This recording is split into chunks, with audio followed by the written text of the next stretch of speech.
How to solve AetherSX2 app not working. It's quite easy and simple to fix this kind of issue on your device. Just open settings on your device. Scroll down. Locate apps and tap on it. Tap on app management. Once the applications gets loaded, you can easily scroll down and search for AetherSX2 app, or you can tap on the search bar at top of the screen and easily find out AetherSX2 by typing on it. Once the application opens, you will get into the app info page of AetherSX2, where you have to simply tap on force stop and easily force stop the application on your device.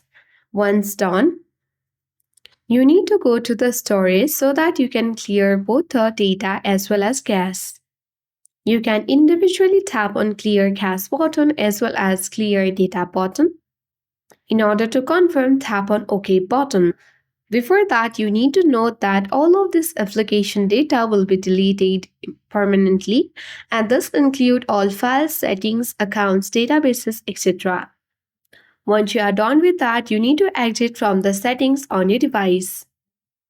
Now open Play Store on your device depending upon your device, whether that's iPhone. If it is on iPhone, then open App Store. Now tap search at the bottom right corner of the screen and search for AetherSX2 app.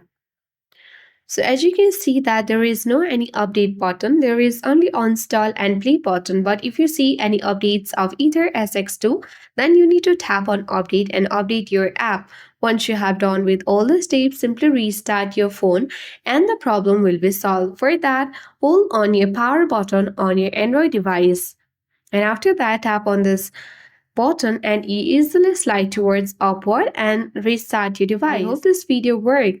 If this video worked, then hit the like button, share, subscribe to your friends. Thank you for watching. See you in the next video.